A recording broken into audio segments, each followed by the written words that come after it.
Hello everyone.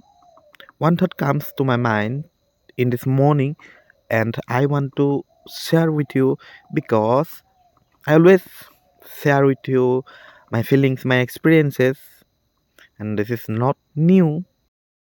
When I try to speak in English, my mind is stuck on grammatical rules. I waste my time thinking if the sentence is grammatically correct or not. If grammatically not correct, then I will be ashamed of saying wrongly. But I watch more videos on YouTube and search on ChatGPT and read books from that perspective. I get to know that, and when I look back to my childhood, I remember that in the initial stage or childhood, I didn't learn grammatical rules, tense, voice, narration, etc. But I learned language by listening from my elders, how they speak, how they pronounce.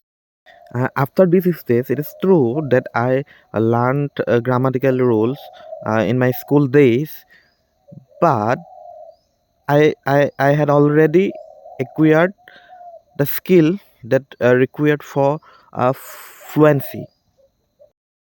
And in this way, if I want to learn English or I want to become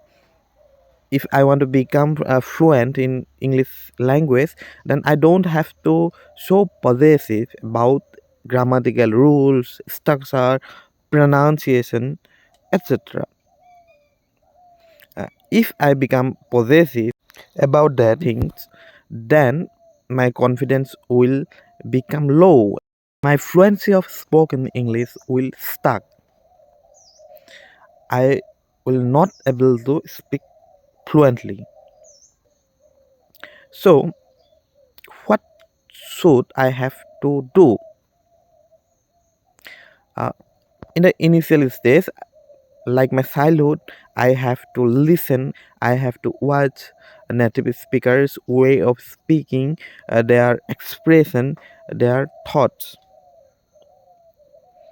Then, if I become familiar to them, grammatical rules comes to my mind and in my journey automatically.